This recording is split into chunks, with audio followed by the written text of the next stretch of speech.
Okay, today's class number 46 in our series on early prophets, on Nevi'im Rishonim, and we're going to continue Rovam's revolt in the split kingdom. We talked about the political and religious reasons for it. Then we're going to talk about his setting up what we call the Agalim in Beit El and Dan, and what we call his religious reform and what was behind it. A couple of things that I owe you from last week. I mentioned the famous Midrash. It's a Masechet Sanhedrin. In Kuf Bet Amud Aleph, about the idea of a shared kingdom. I'll just review my key idea I tried to get across last week, is that God didn't want a split kingdom. He wanted a shared kingdom. He didn't want two different nations, totally separate, but rather he wanted one nation with one temple, one place where the people would gather.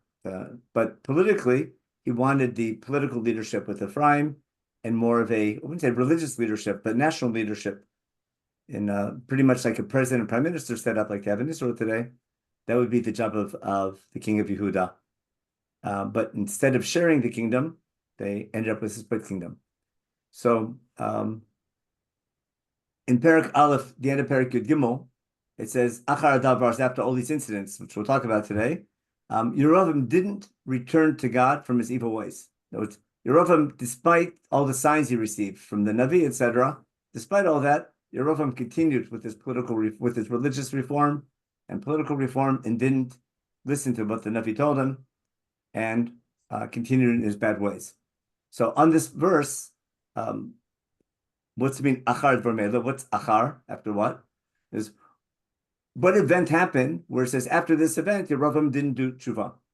So Rav Abba says the famous midrash, achar shetafso HaKadosh Baruch Hu Yerovam bevigdo. HaKadosh Baruch Hu caught Yerovam by his cloak, but by his clothing. V'yomer lo chazor b'cha, right? Go back. In other words, go back from your idea of setting up these agalim in Beit El and Dan, right? V'ani v'ata uben isha nitei b'gan Eden. The three of us, it's God and you and David ben Ishai in the kingdom from the house of David, can walk together in Gan Eden. Amar lo, Yerovam asked HaKadosh Baruch Hu, mi barosh, who's going to lead this group? God answered, Ben Ishai barosh. Ben Ishai will take the leadership role. And Yerovam answered, Ihachi lo be'ina. If that's the case, I'm not interested. And that was that midrash reflects what the idea was trying to talk about, that God wanted a shared kingdom. But the question is, who's going to give the direction? If you take a vector analogy, who's going to give the direction of the kingdom? Who's going to guide it to be a nation in the service of God? That was the job of Malchut Beit David, and Yerovam wasn't willing to share that leadership with Malchut David. And our class today, we'll see where that's coming from. Now, there was also a couple of people sent me questions. They asked a question from Yecheskel. I bear an example from Yecheskel, that Yecheskel talks about the return of Am Yisrael after their exile at the end of the first temple period. And Yecheskel talks about Eitz Ephraim and Eitz Yehuda. And I brought that as a proof that even though they're coming back and there'll be a united kingdom, each one still has their own identity. There'll be the tree or a branch of Ephraim and a branch of Yehuda. They'll become one branch and one king. And in that parak, it says both a Nasi and a Melech. But it sounds like only Yehuda. But my point is that the leadership will come from Yehuda, but the political leadership will also be shared with Ephraim. And that idea of Eitz Ephraim and Eitz Yehuda, when you look carefully at that parak in Yecheskel, you'll see each one still has their own identity. And there's an interesting sort of switch between the idea of Nasi and Melech. And when you study the book of Yecheskel, you'll see he almost uniquely talks about a Nasi. The only time they mention the word Melech is in chapter 37. And right afterwards, he's called a Nasi again. But then that's a class in Yecheskel, which isn't our topic for today. But the parak in Yecheskel, that might bring up a question on what we talked about. On the other hand, it also will bring a proof to what we're talking about. Okay, now let's get back to our topic about the revolt. Okay, so let's review the key points of last week, and we'll get to work. The psukim which were highlighted, the three psukim which formed the Parshiyah, we talked about we began actually in Perek Chavchet. Yerovam was a very influential person, a multitasker, with good leadership traits, Gibor Chayo. Shlomo saw when he was young, when Yerovam was young, he was a good worker, and he put him in charge of all the workers of the house of Yosef, not just collecting the taxes, but also the physical work that he had to do for all Shlomo's building projects.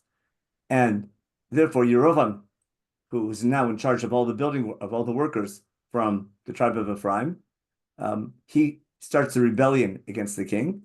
What started the rebellion? Shlomo's building projects. First, he built the Beit HaMikdash in the king's palace, but when Shlomo built the Milo, which we saw later on, was the embassies for his foreign wives, especially for the daughter of Paro. That's what got the people angry, and he closed that valley between Ir David and Harabait, filling that valley. It's called now the southern excavations, which sort of protected the city of Ir David. That's when the rebellion began, when the people said enough is enough. That was our background. There was a social unrest for all the taxation and work that got everybody angry. Now, then we had the quickly we'll go over again where Achia Shiloni, the prophet, appoints Yerovam to take leadership. At that time, Yerovam left Yerushalayim, and Achia Shiloni found him, and they're alone together in the field. We discussed who's wearing the new clothing. Is it the Navi or the king? And Achia takes him, and notice the Midrash is built on the same idea of HaKadosh Baruch Hu catching Yerovam by the cloak, by his clothing.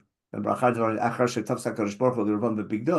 that's built on the Navi taking Achia's clothing, or his cloak. And here's the idea we talked about. Okay, and he tells him, he rips it to 12 pieces. He says, one shevet I'm going to give to Malchut David, to Yehuda. Laman avdi David, laman Yerushalayim Eretz Bacharti. We talked about that. And here's the what we'll talk about today. I'm not going to take the whole kingdom from him. Ki nasi ashiten kol mechayav. He'll still be a nasi. Now, what's nasi mean? Does nasi mean only for Yehuda, or does nasi mean nasi for the whole country? Let me do a quick pause for it. Okay. Let me get okay, there we go. He'll be a nasi for the sake of David, and who I chose because he kept my laws, and I'll take the melucha from his son, from David's son, from Shlomo's son now, from Rechavam, and I'll give that person, referring now to Rechavam, 10 tribes. Ulivno atein shevet achad, it will be for Rechavam, so there'll be some remnant to David in Yerushalayim. Notice the connection between David, Nasi Asher Bacharti, the king from David, who I chose, the man of David, who was chosen to be the eternal leader, and the city, Yerushalayim, was chosen to be the eternal place that will represent God. But God choosing Yerushalayim and God choosing David go hand in hand. If we have time, we'll go back to this later on. If not, we'll see it next week, how Yirmiyahu deals with this at the time of the Churban.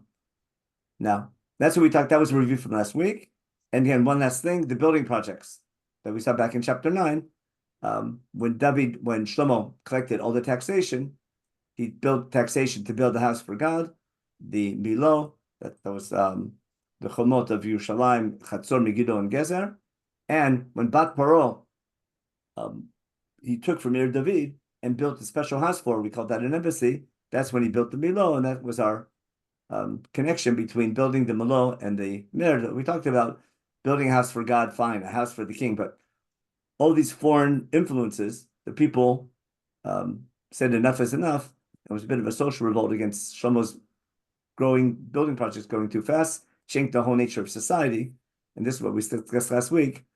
Who's paying for the building projects? So again, we have great economic growth, but all the people's professions are changing from day-to-day agriculture and people living at home. Now to industry, people become professionals. They become architects, builders, travelers, traders, and things like that. And the whole fabric of society is changing.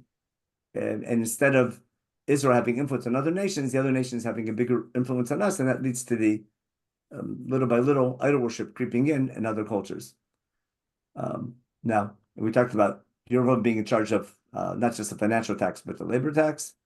And then the idea that we talked about, that there was a divine reason for the revolt, Shlomo going too far with his idol worship, or allowing idol worship to happen in Jerusalem, and the people being unhappy with all the building projects because of his extending his relationships with too many nations at the same time.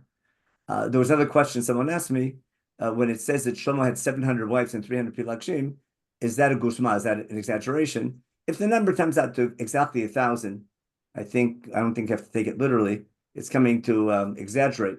And just like the pasuk exaggerates that Shlomo served these other gods, we explained that he has to take responsibility for what happened, administrative responsibility. It's not that he believed in all these other gods, but he thought by marrying the daughters of all these different kings and spreading out these relations with the other nations to make God's name great, he was hoping he was doing that for a good reason, and then it backfired, and that was our topic we talked about last week. Okay, now, and we mentioned many times in Navi, it's you don't always have to say it, but you can always consider when numbers are exaggerated, when numbers come out to exactly 1,000, 700 wives, 300 pilagshim, that might be an exaggeration to make a point, whether you have to take it literally or seriously. And that's a topic among commentators who both approaches are legitimate. Now our topic is going to be now the religious form that Rabbi does, and now we have to read carefully. Just real quick. Okay, we're good. Okay. Let's stop here for a minute. Think like a politician. Why would Rechavam decide to make his kingdom, to coronate himself, Dafka in Shechem? What kind of move was that? Is that something good or bad? Savvy. Very What? savvy. Very savvy. Like in your face? No. He's going to it's not in your face. It's going to the source of the rebellion and trying to, co-opt it. Okay, so let's say you have a big political base in Florida, just okay, and there's a very tight election, and you decide to make your inaugural party in New York City, okay, where you have a lot of political resentment.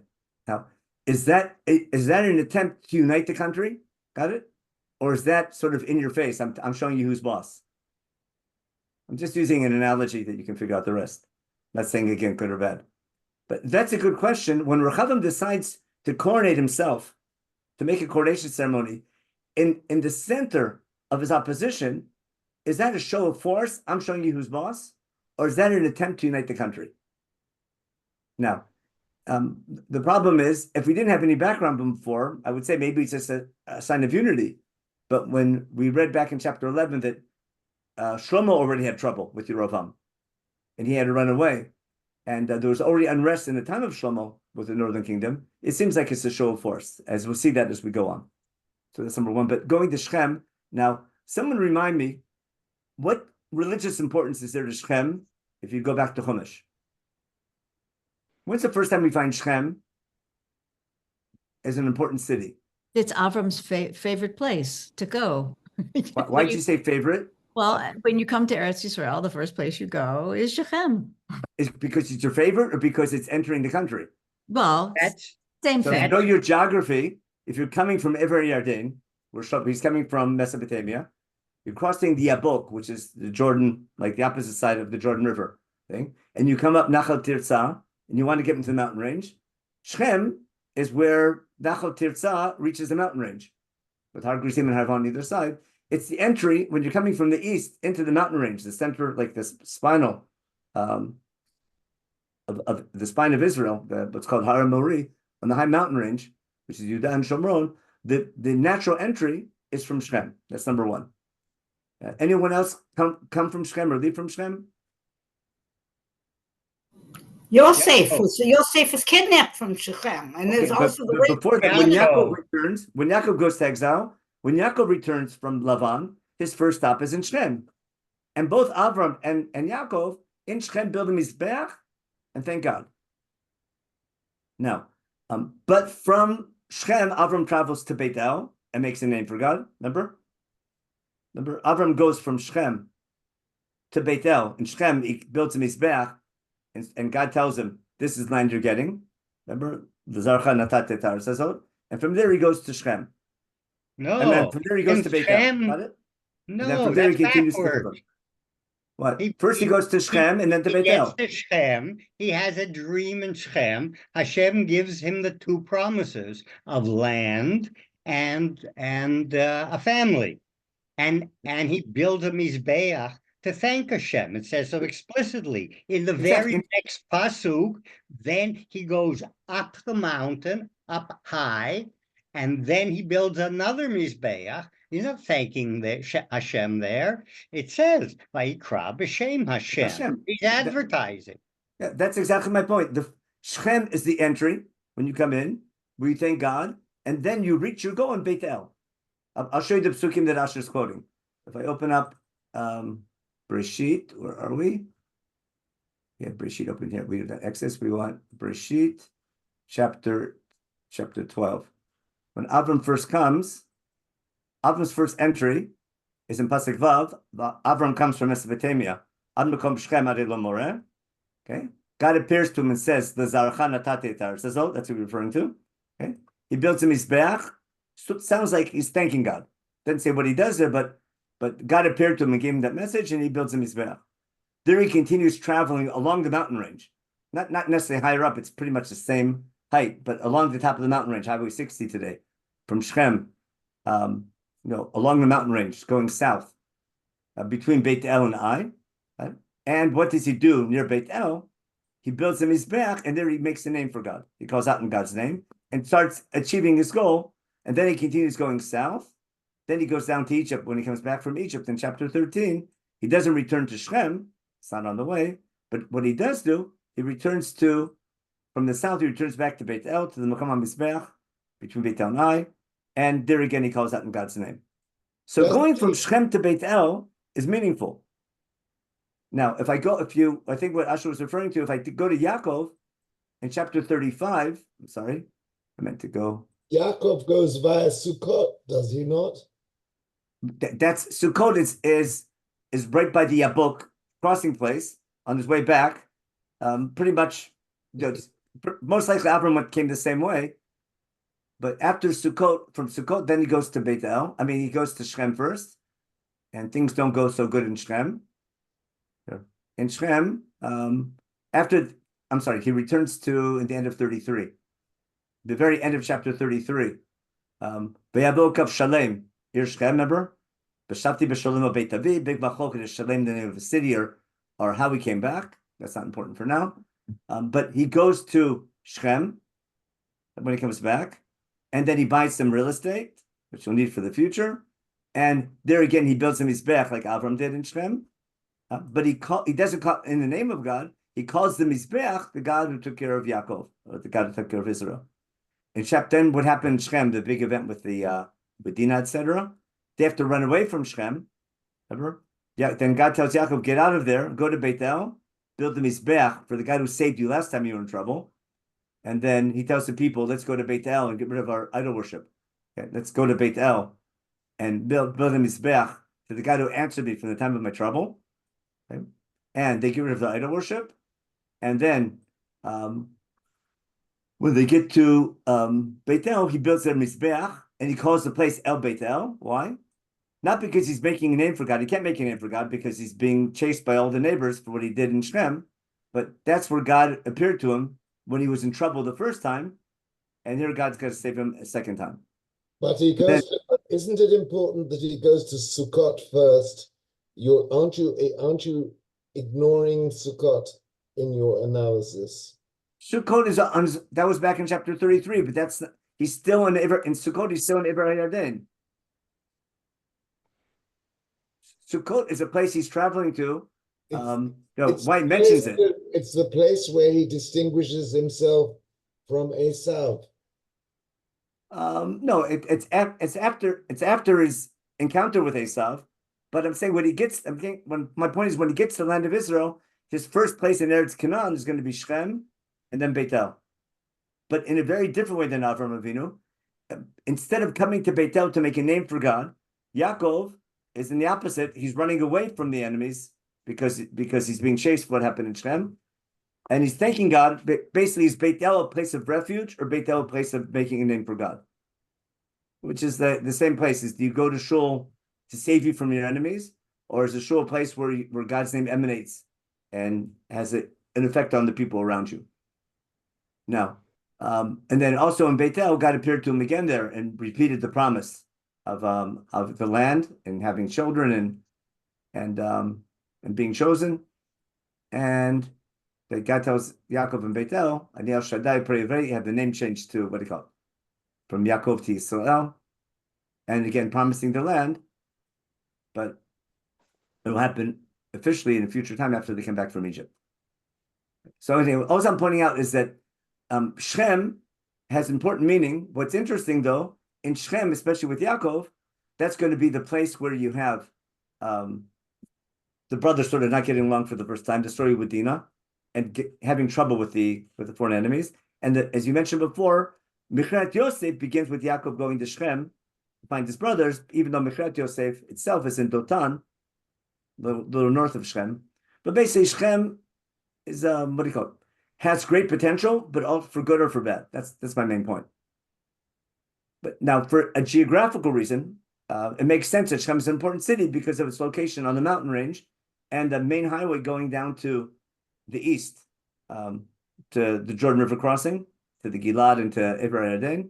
At the same time, you have a road to the west taking you to the area when it's Highway 5 today, or a little bit higher to Netanya and to more towards Hadera to the coast.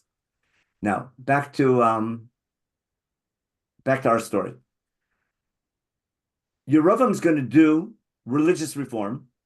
What I want to claim is that the message he's giving the people is, I'm more religious than Shlomo or than Rechavam. Because he's saying we have the Masorah. Now, what I want to explain that the machloket between Yerovam and Rechavam isn't over who's more, not over we're following the God of Israel, we're following other gods. But they're all following the God of Israel. And it's argument who has the Masorah, who has the tradition, which derech is right. I could give examples. Is it like the Hasidic approach or the Misnagdic approach? Or is it the, this ultra Orthodox or this, whatever it might be? But it's not an argument over being Jewish or not Jewish. It's over what's the proper way to serve God. Now, there's a legitimate argument of what's the proper way to serve God, because there's a logic of centralizing all the worship of God in one central synagogue, and there's logic of having shtiblach. Understand the idea? Now, I could have one shul that allows shtiblach and organizes a shtiblach movement, and I can have a shul that says doesn't allow shtiblach, if you understand the analogy. And the approach in Yerushalayim, and the question is, which chief rabbinate people are going to prefer. But what I want to explain to you now, I want to show you inside, Yerovam's revolt is a religious revolt, not against God, but claiming to be, we're more religious than these Kofrim in Jerusalem. And that's what I want to show you now. And the question is, when the Nevi describes it, what terminology the Nevi is using to make his point, to take his side. So let's go back and share my screen to our source sheet for today. And Rechavam goes to Shechem. I think it's a power move to show him in charge. And when Yerovam hears that, got it? He's still in Egypt, okay? Because he ran away from Shlomo. We talked about this. He runs away from Shlomo, and just like Moshe running away to Midian from the king of Egypt, Yerovam runs away to Egypt from Rechavam. And Yerovam was back in Egypt. Now,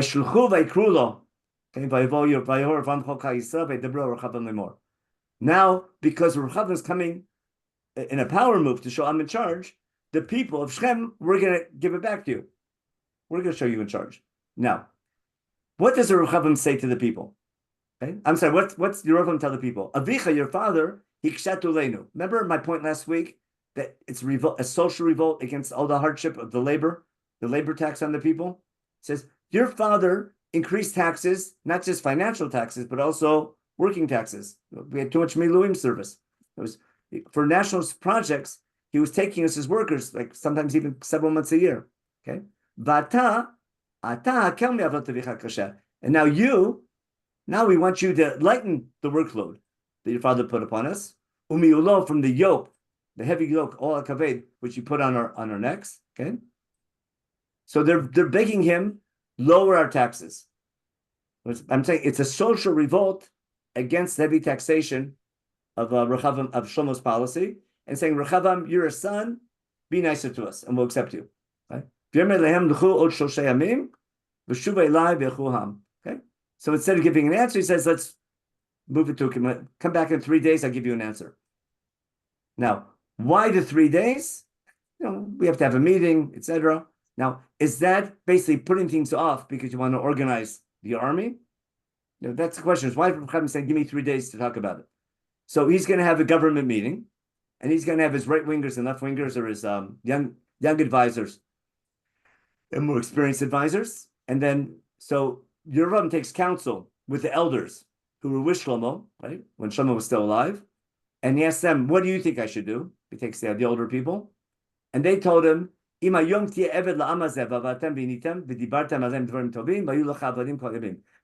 to them, lower their taxes, take it easy on them, they'll serve you. Be nice to them. Consider, take into consideration their complaints. The elder leadership, he didn't listen to them. Okay. Instead, he took counsel with who? I don't think he means Yeladim, children. It means the younger people. We'll call them progressives for the sake of analogy. Who grew up with, who were with him. What do you say, my young advisors? What do you say about giving to people's demands of later taxation? By the way, calling them Yeladim, I'm pointing this out, doesn't mean they're not bar mitzvah yet. You understand? Doesn't mean they're 10 or 12 years old. Give me another example where someone who's actually older is called Yeladim. It's later in Sefer Melachim. Anybody know? Where a Navi calls someone Yeladim to sort of make a comment that they're not legitimate. Asher, you remember? I thought you were raising your hand. Okay. So remember the story with Eliel and Elisha? So I'll share my screen real fast. When Elisha with the is bear? with the bears, yeah. That's going to be in Melachim Bet. Where are we? Melachim Bet. Here we go. Melachim Bet. That's going to be Perek 2, I think. Let's see. Yeah. So on his way down, on his way when he's leaving, Eliyahu and Elisha, first they go to Beitel. Okay. Vayitzu b'nei hanavim asher b'Beitel.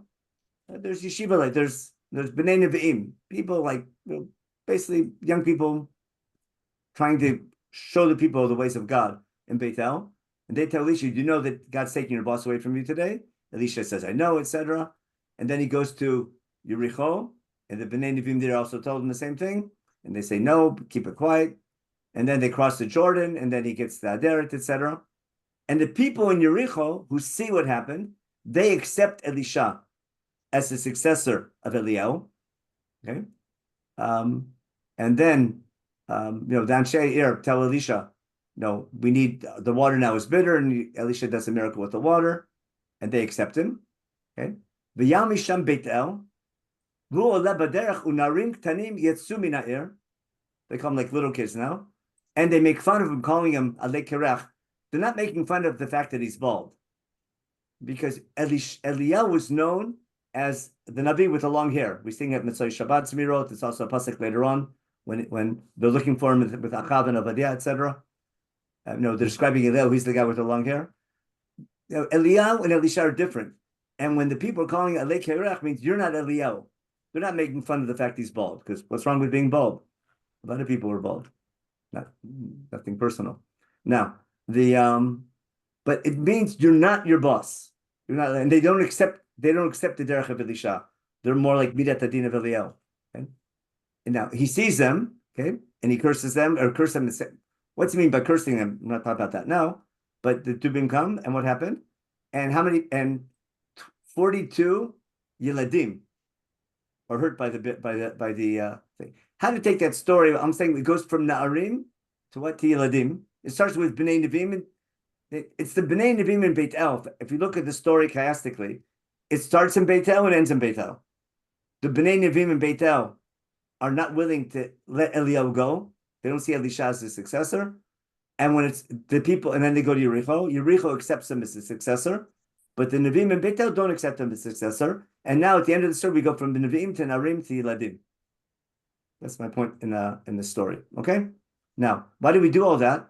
If I go back to our case, calling the advisors, calling them Yiladim, is a way of saying it's taking sides that they're acting childish. It doesn't mean their age. Got that? Now, you'll see why it's important later on when we talk about the Agalim. But I'm trying to show you that we talk about exaggerating. The Navi is not just writing a chronology, here's the events that happen. By using certain names for certain people or certain ideas, he's taking his side. Okay. Now, so he listens to the Eitzah of the Yiladim, down in Pasuk Yud in chapter 12, and he says as follows, Pasuk Yud Aleph, he says, Ko Tomar, I'm sorry, Pasuk Yud, go tell the people who told you to follow, my father made your workload heavy, okay? And now tell them to follow, okay? My little finger is stronger than my, but basically, I'm going to be much harsher than you, than my father, okay? My father give you high taxation, I'll make it harder for you. That's what I'm saying, this is all a show of force. He hit you with whips, I'll get you with scorpions. Got it. They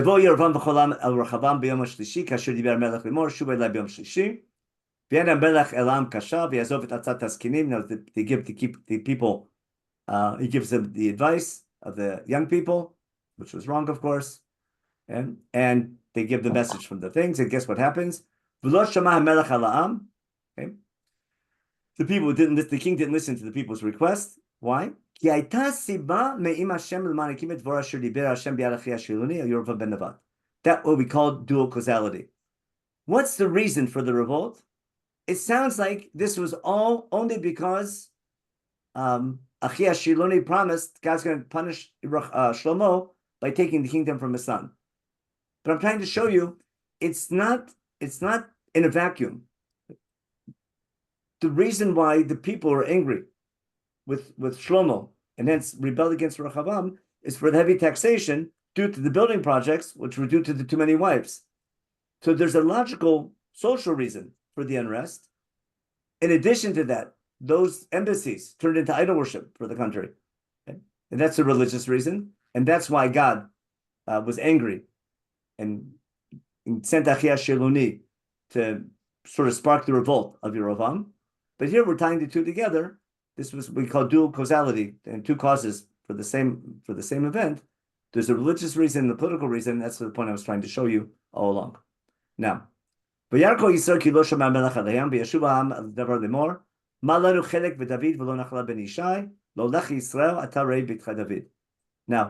this does this line sound familiar? What did the people say? We have no portion with David, no nachla with Ben Yishai. Everyone go back to your tents. And David, we told you so. Who are they quoting? Anyone know? Yava ben Bechri. Yeah.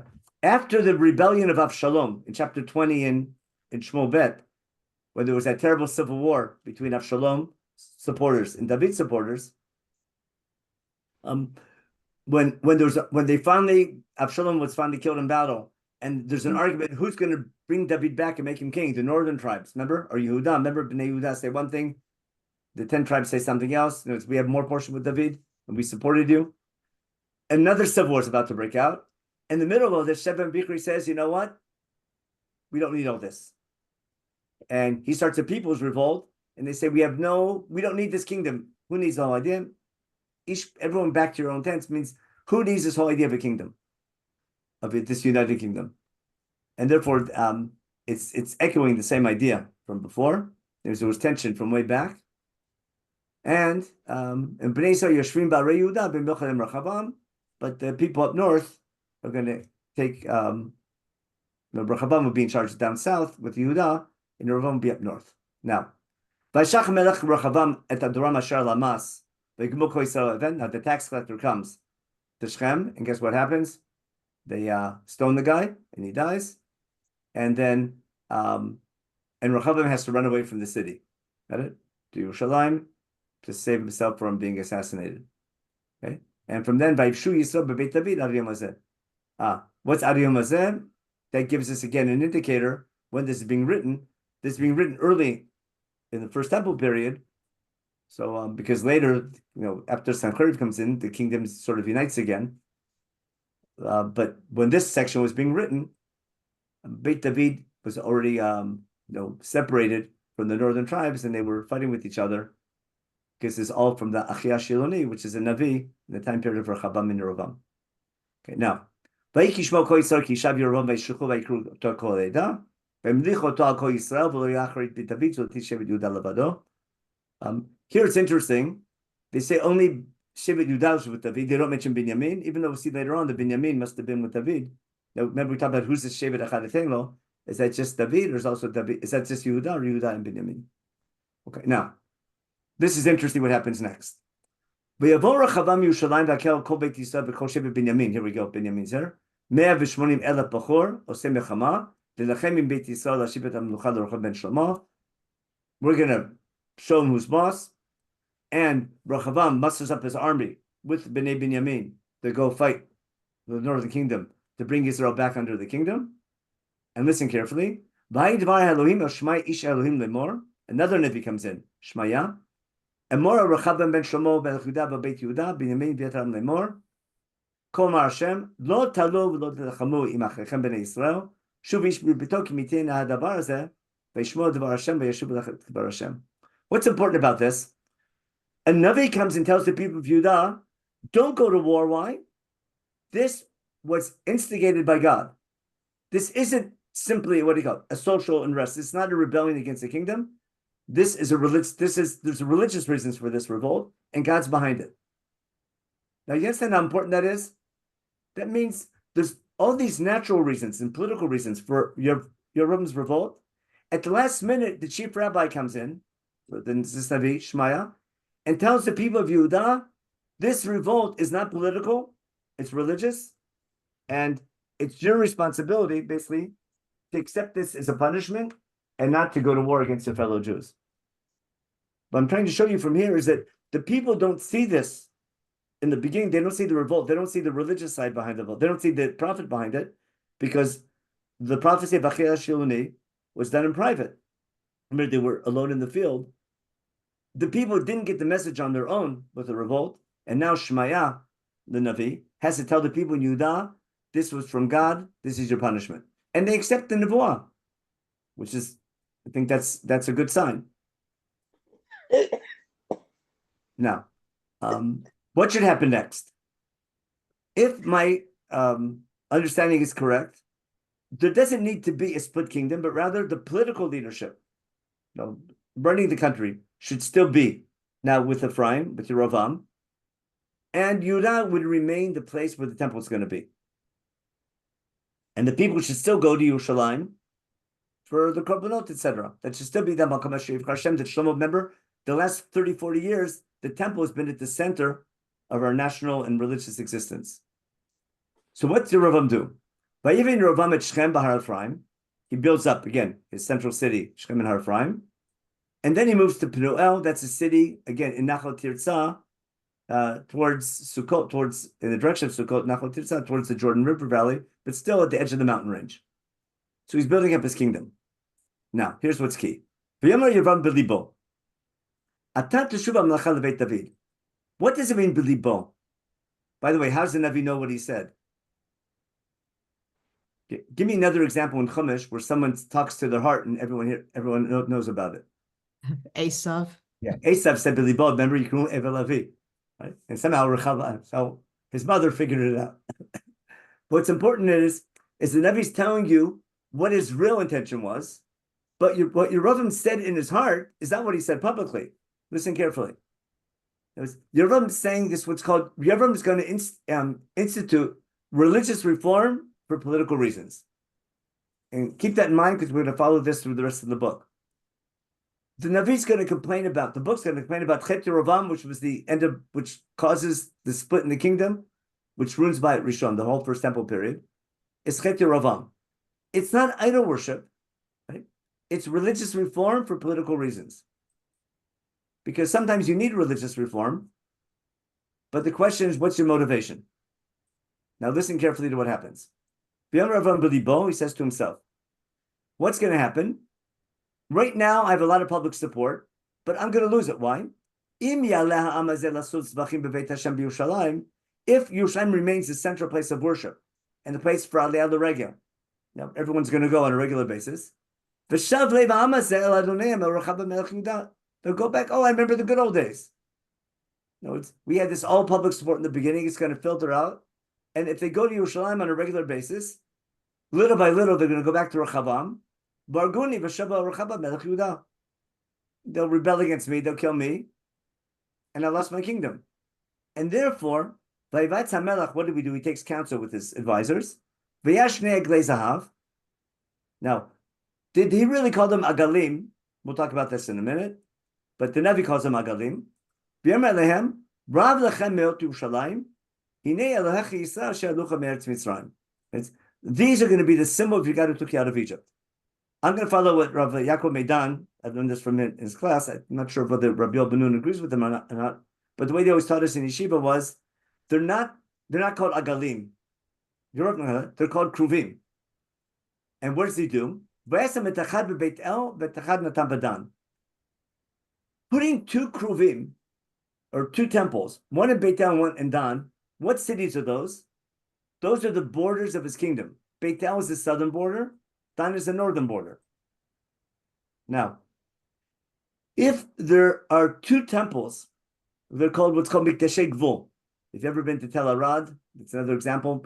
In ancient times, there's also in Beersheba, when you came to a country, when you entered either a border city, you had to pay homage to the local god. Because there was a concept in ancient times of local gods. Now, the God of Israel is in this country, but his Shekhinah, or his presence, is between Beit El and Dan. Putting a house of God in Beit El and another one in Dan, two central places. Now, it's not centrally located. Okay? Where he says, Rav Lechem, it's not that going to Dan is not closer than going to Yerushalayim for people. But he's saying these are the borders of our kingdom, and therefore there's no need to go to Yerushalayim. Okay? It's not you can go to Beit El and Dan. You can go anywhere you want between Beit El and Dan. Because where's the Shekhinah located? Between the Kruvim. Got the idea? That's what we're saying is the Shekhinah is with everybody. Now, this is a revolt against elitism. Why? Remember Korach's revolt, which makes sense. Ki koidav kulam toshim. Why? What's this idea that you can only bring korbanot in Yerushalayim? Why can't you bring korbanot everywhere? This is what I call proliferation of bamot, of high places. Right? Why can't we have shtiblach? If I take the modern day analogy, we want to make our own minyan. We want to have nusach. We have a karbach minyan. We want to have a quickie minyan. We want the daven. We want to wait for Rabbeinu Tam. We want to wait. We don't want a rabbi. We want a rabbi speech. We want chazados. We don't. Let every group serve God the way they want, within the framework of Beit El Tedan. But it's now in the same way. If everywhere is open for serving God, if I can build a shtibel, a place of God anywhere, what's this idea that only the tribe of Levi or only the Kohanim can bring korbanot? Why can't everyone bring korbanot? Of course, you have to be trained, you have to get smicha, etc. And therefore, maybe the firstborn, maybe anyone who wants to. And what reform is the Rav going to do? Bamot now are permitted. They were fine at the time when David was king. They were permitted. Remember, when the Aron was taken captive, before they built up the Mikdash, Bamot were permitted. Because I'll say so during the time of Shmuel and time of David. For decades, Bamot were permitted. And it seems like the time of Shoftim, they were around anyhow, because there wasn't much of Shiloh wasn't that central. Bamot was the normal Jewish practice. Now, I want to bring one example of this from, actually, we don't have time to see it inside. Maybe hundreds of years later, there's one king who finally gets rid of the Bamot. Anyone know who that is? Which king wipes out the Bamot? Yehu. Places. Yehu. All through Sefer Shoftim, Raka Bamot Lasaru, even good kings. But Shtibelach are around the whole time. Chizkiyahu is the first king to get rid of all the Bamot. That's part of his religious reform. Despite all that, Sancheriv comes and puts a siege on the city. I think we saw this about like a month ago when we started this topic. And when Rav Shakeh comes and tells the people, don't rebel against the great Assyrian army. There's no way you can win. And don't think your king can protect you. And don't think your army is strong enough. And don't think your God will protect you. He gives different reasons. He goes, your army isn't strong enough. Egypt won't come and help you. And on top of that, who's not going to help you? Your God's not going to help you. Why won't your God help you? Because your king took down all of his places of worship. He says, why would God help you? Why would Yud-Kei-Vav-Kei help you? Your king Kiskel got rid of all the Bamot. That was considered sacrilegious. Like, he closed down all the Shtiblach. Why would Yud-Kei-Vav-Kei help you if your king closed down all the places where he was worshipped? So you see the Bamot were places of worshiping God. If you remember in Bichah, we read the people complaining, they can't understand why God's not answering on them on the high places. It's simply serving God on high places is so typical and so natural. People want to have places of worship everywhere. They want, because God's working for them. People don't realize Chumash is limiting korbanot like crazy. But people need God, and you need symbols of God. So Yeravam's reform is exactly what the people want to hear. They don't like this idea of having the Shep to Yerushalayim. It's not that, we'll go to Beit El and Dan instead. Anywhere between Beit El and Dan is okay. And we'll see later on, anyone who wants to become a Kohen can become a Kohen. We'll see this next week with the rest of the reform that he does. But now we want to get to why he makes Agalim. If you notice, he's going to try to bring it back to the way things were before Chet HaEgel. Before Shevet Levi was chosen and Kona only went to David. I only went to Aaron. Okay? So this led the people astray, the Chatat, and people went all the way up till Dan, right? To serve it. Okay. Then Vayas Beit HaBamot, Vayas Kohanim Miksot Am here we're talking about. Okay. Anyone can become a Kohen, Asher lo yubim de Levi. Just like there's no one central place of worship, there's no one tribe. It's no one, the Kohanim aren't necessary. Anyone can bring a Korban. Now, what enables this religiously? That goes back to our classes in Sefer Shmuel. As soon as Yerushalayim is no longer HaMakom Asher Yivchar Hashem, which means Malchut David is not Malchut Netzach, got it? The second I hold the Malchut David is not chosen, then we're back to Heter Bamot again. And that's why I needed Sefer Shmuel to tell you David was chosen despite all this, despite everyone saying he's not chosen. But Yeravam is claiming, for religious reasons, Malchut David is not legitimate. The Shekhinah is with us. Now, who decides the Jewish calendar? Not everyone makes their own calendar. That later on, the Beit Din in Yerushalayim decides that. But I need one central religious authority that decides the calendar. Every calendar is run by the churches, but historically, it's the Roman Church that set up remember the Julian calendar reform and then the Gregorian reform, which is our calendar to this day, the secular calendar. Now, who decides Rosh Chodesh? The people in the temple. Now, if Jerusalem is no longer legitimate, Yeravam can have his priests picking what's the month of the spring. Therefore, Vayas Yeravam Chag b'Chodesh Hashmini, Chavsed Chodesh Kechag Asher b'Yehuda. In the 8th month, he makes a holiday which we call Sukkot, right? Vayal Mizbech Kenasa b'Beit El, V'Zabech Lagalim Asher Asa b'Mid Beit El Konei Bamot Asher Asa. Now, why is Nabi calling it the 8th month? Yeravam called it the 7th month. But who decides? Beit Din decides when Rosh Chodesh Nisan is. Okay. Ve'al mizbech asher asa b'Beit El b'chamisha chodesh hashmini b'chol asher bada melibo. Got it? Ve'as chag lifnei Yisrael ve'al mizbech laktir. He has his own calendar, and therefore there'll be. If you know your Jewish history, there were several years where the calendar in Bavel and in Eretz Yisrael there was an argument between them, and the Gonim in Bavel and the rabbis in Jerusalem had an argument over the calendar. Okay, let me do a quick. I'm outside. I didn't know where you were. Get that. I'll mute there. Okay, and mute there. Okay. Now, I want to real quickly. I was hoping to spend more time on this. I want to explain the logic of this idea of an egel. Why would someone, even if it is an egel, why does an egel represent God? Anyone ever hear a good reason? I'll stop my share for a minute. Let me stop the share. Remember, Go back. Whose idea was it to make an egel in Sefer Shemot?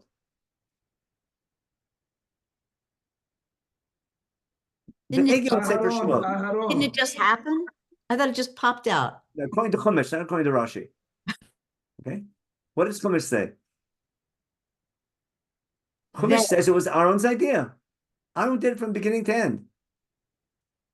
Right? Now, why does Rashi say that? Because it's with Yosef, alei shor. We'll see where that's coming from in a minute. Now, what I want to claim is nice and simple. Okay, the people, when they left Egypt, what were they promised? They were promised God taking to the promised land. Right? Now, other people are living there. They need to conquer the promised land. What did God promise them? I'll help you conquer the land. I'm going to send a malach, remember, to help you conquer the land. Now, have they fought battles before? In Chumash, in Sefer Shemot, have they won military victories before? Right? Yehoshua, Amalek. Amalek. No, in Sefer Shemot, Amalek, for sure. Amalek. Yeah. And how about Kriyat Yamsuf? They defeated the Egyptian army. But who defeated the Egyptian army? Hashem. Vayiminu b'Hashem Moshe Avdo. What did they see? What did Moshe do to drown the Egyptian army? He Sticks lifted out his his stick. makeo. What was in his hand? The Mate Elohim, right? When the sea split, Mate Elohim, and when the sea covered the Egyptians, it was Mate Elohim. How did they win the war against Amalek? What miracle helped them win the war against Amalek? That was Moshe Moshe's held hand. his hands up in the air, And what was in Moshe's supported hand? by on either side. Yeah, but why did he need support? But what was Moshe holding in his hand? The Mate. The Mate Elohim. Elohim doesn't only mean God. Elohim means power, doesn't it? Like Ruach Elohim, powerful wind. Now look carefully. Take a look at the psukim. I'll do this quickly. In fact, maybe next time I'll go over it here. The people are promised we're going to the promised land here. And God promised them in Parsha Mishpatim, I'll send a malach to lead you, to bring you to the place I got ready. Okay? And make sure not to follow other gods, etc. I'll bring you and take the 7 nations and destroy them. Got it? Now he says on the condition that you keep my laws, then but they need this. Now, who do they think this malach is going to be? It'll be Moshe. Moshe's staff, the Mate Elohim, won the war against Amalek. We need the Mate Elohim to win the war. Okay. Now, the people see that Moshe's not coming down. They want to go to Israel, correct? Assuming Moshe's not coming back. They go to Aaron and say, Kumasei lanu Elohim asher yichud lefanenu. See that phrase? Okay. Kilech malachi lefanecha. They want a power that will lead the way, right, to bring us to the land of Israel. Why? Because Moshe is no longer with us. They want a sign of military victory. Now, what's Aaron do? Aaron makes an egel. I brought examples here for Elohim meaning a power, like Ruach Elohim and Radak and in Shaddai. Now, Moshe told them, I'm coming back, and he didn't come back, remember? And they see him going to the ball fighter, etc. So, in the war against Amalek, the Mate Elohim is in Moshe's hand. And when Moshe lifts up his hand with the Mate Elohim, is when they win the war. Remember, everyone goes to war with a symbol. Nowadays, it's a flag or an emblem. No, when you go to war, you have a symbol of what you're fighting for, your nation. Nowadays, like an Israeli flag is a big thing when you go to battle. So the Mate Elohim was this, they want a symbol that God's going to help them fight their battles. And therefore, Aaron, what does he do? Aaron listens to the people. He makes a golden image of an egel. Got it? And he builds in front of the egel a mizbeach and says, we'll make a celebration for Hashem Machar. Aaron's intention, this is a symbol of God. Now, when the people get all excited because we have this new F-35 or new tank, etc., is going to help us conquer that, they get all excited, and the way they celebrate at Chet HaEgel is what gets God's angry. That's a topic for Chet HaEgel. God's angry at their behavior. Like by like Dora Mabel. Basar. Okay? And the way they're behaving, I call it the first Kiddush Club. It's not what they're praying to is how they're acting in shul that gets God angry. If you understand my Kiddush Club analogy, it's not that they believe in other God. Their God's working for them, and they come to shul because we're God's people, and we get Kiddush Club, right? And we get to boast, oh, we're God's special people, and we're better than everybody, and we drink to that, and we can make fun of the rabbi speech, and who needs to listen to the Haftarah? But so God's not angry because they're serving another God. God's angry because the way they're treating their God is not going to sanctify God and make God look terrible. I mean, that's the problem of idol, where God's working for you instead of you working for God. Now, if you know your Tehillim later on, that just quick, that's not really important for this year, but remember what Balak said. Balak said, the people of Israel are conquering the land like like an ox eating up a field. So the imagery of an ox eating up a field, I'll show you real quick in Tehillim. If you know Tehillim Kuvav, which this is a shir for Benny. I think Benny's teaching today, isn't he? Okay. I saw him, he was here, he was over on Shabbos. We were discussing. He's teaching at 1:00. Okay, yeah. So I showed them this on Shabbos. Here. They talked about how bad they were here. No, here we go. Okay. Shochel Misham, I'm sorry. Yasu Egel B'chorev, right? V'yishtachu l'masecha, v'yamirut kvodam b'tatnit shor achel eser. An ox eating the field. Got it? In other words, they switched their God was a symbol. What was their God? Right? A conquering land. Got it? Now, instead of seeing a God, what's going to replace the Egel? The Aron, made out of gold, Vaybin so Aron. You need a symbol representing your God as you conquer Israel, but the symbol has to remember what you're fighting for and what your goals are. Not God working for you, but you working for God and acting in a way that sanctifies God. And that's a chazan chet egel. But by calling it an egel, what I'm getting at is that Yerovam's getting the people on his side, because we have a much better way of serving God. We have a God working for us. No, the second you make a symbol of God what the people want, they want an easy way of serving God. Instead of telling people what they want, what they need to hear, tell them what they want to hear. And making religious reform that makes the people happy, but your goal is political. I'll have to explain this more carefully in the coming weeks. But Yerovam's big sin is instead of Yehuda being the tribe and having taken care of Yerushalayim and the spirit of the nation, the goal of the nation, making sure we're just and upright and we behave properly, and like what a president should be, or like a queen should be, or a king, compared to the parliament. No, I need Yosef type leadership. I need someone helping the economy of Egypt, running the economy. I need someone running the war, etc. But I need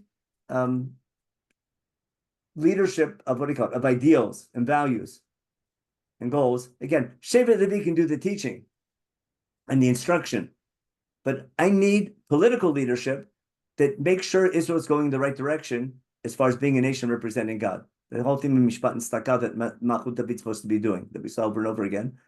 That was a job. David's Malchut didn't do it. Rechavam, Shlomo started off in a good way. It didn't work right. Rechavam goes in a terrible direction, where all we care about is our building projects and our strength and our glory. And Yerovam says, I can do it a better way. But it's not an argument over who's the right God. They all agree on the same God.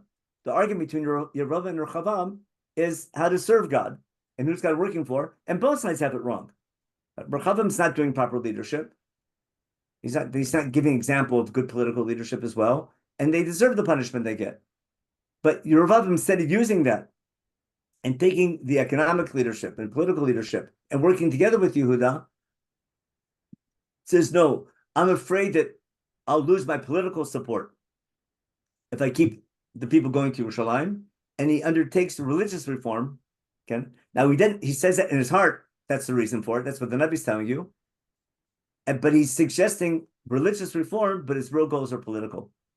And you know what happens when people like running religious institutions, or especially on national levels, do religious reform, but their main goal is to keep political power and not and not serving God in the most ideal way, without bringing specific examples. I think there's a lot to learn from Sefer. And sometimes when you suggest religious reform for political reasons, you're so convinced you're right, you start believing yourself that you're political, that you're religious. And there's good reasons to do religious reform because Jerusalem's corrupt. Look what Shlomo did. Who needs all this grandeur and all this growth in Jerusalem? Who needs all these houses for all these foreign wives, etc.? There's a reason for the religious revolt, but and both sides are to blame for not working. But Rechavam could have said, "Don't go to Yerushalayim because they're not from enough there," or whatever it is. But to say, "No, I'm going to do everything," and spending their whole time Yerovam's doing, they're delegitimizing Malchut Yehuda and idealizing their own approach, and everything falls apart. And it's this classic thing where both sides are sure they're right, and both sides are terribly wrong. And both sides claiming to be serving God the right way, and not seeing the bigger picture of why they're chosen. And that's going to lead to the fall of Beit Rishon. Okay, so we'll stop here for today. We'll check questions real fast. No, we don't need that. Second, we need chat. Here we go. Chat. Okay. Okay. What is separate identities of Yehuda and Israel meant? I'll open up chapter 37 in a minute. Einstein called Oppenheimer Nar. Okay. Very good. You saw the movie, Justin. Okay. But if you know, right? I saw the movie on the plane last time, so it's good. Where is that? What Ego, not an Ego. I think an Ego because it's a baby. What do you call it? It's like a young country starting. So an Ego is a baby shore. But making an Ego instead of a shore, basically it's the idea of it's a cow eating land, but a new nation coming up. Maybe that's why it's an Ego. And that's not important for the share. That's a class on Cheta Ego. Why not just to shave it? Why Yeah? why didn't just to shave it? They needed to. Moshe used to shave it a stick to lead them.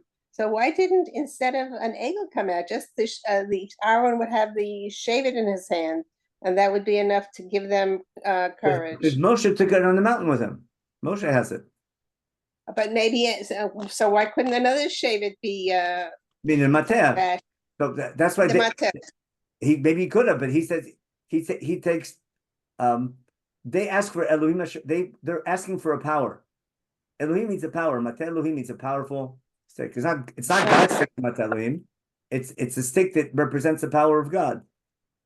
But Aaron doesn't have that, so they ask Aaron to make something else, and it's Aaron's idea. He could have, but he didn't. That's a question for Aaron. When Aaron makes the egel, he means well.